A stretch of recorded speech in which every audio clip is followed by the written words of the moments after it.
That I was watching a lot of the conversations nationally circle around the issues that I cared a lot about. So of course people were talking about healthcare, they were talking about women's rights, they were talking about immigration, they were talking about what it means to be a worker in this country, but not necessarily talking about them in the way that I was hoping, with the tone and with the optimism that I was believing we needed to see in our country. And so I decided that maybe this is a moment where a woman physician who has worked in an emergency room and seen patients from all different backgrounds steps in and says, I can be part of this conversation too.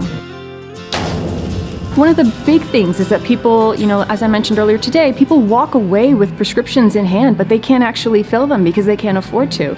So what's going on with the medications that we've determined people really, really need?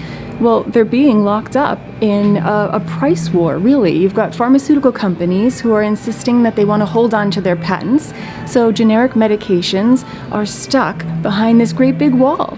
And we've got, people who are insured, they have coverage, but if that coverage denies them the care that they need over and over again because these insurance companies are protecting their profit margins, then they don't really get the care that they need.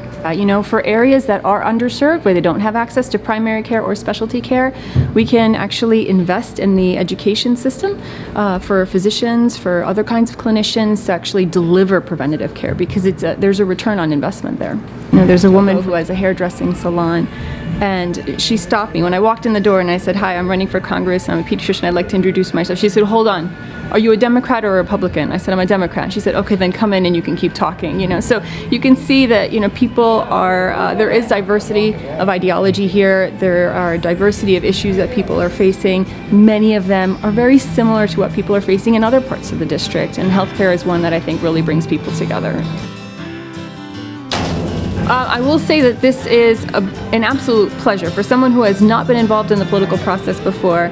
I was told a lot of different things, some of them true, some of them not so true, but one of the things that I was told is that meeting the people and engaging with people will be the best part of it. And honestly, knocking on doors, holding our town halls, and sitting in people's living rooms in the homes of strangers has been the most incredible part of all of this.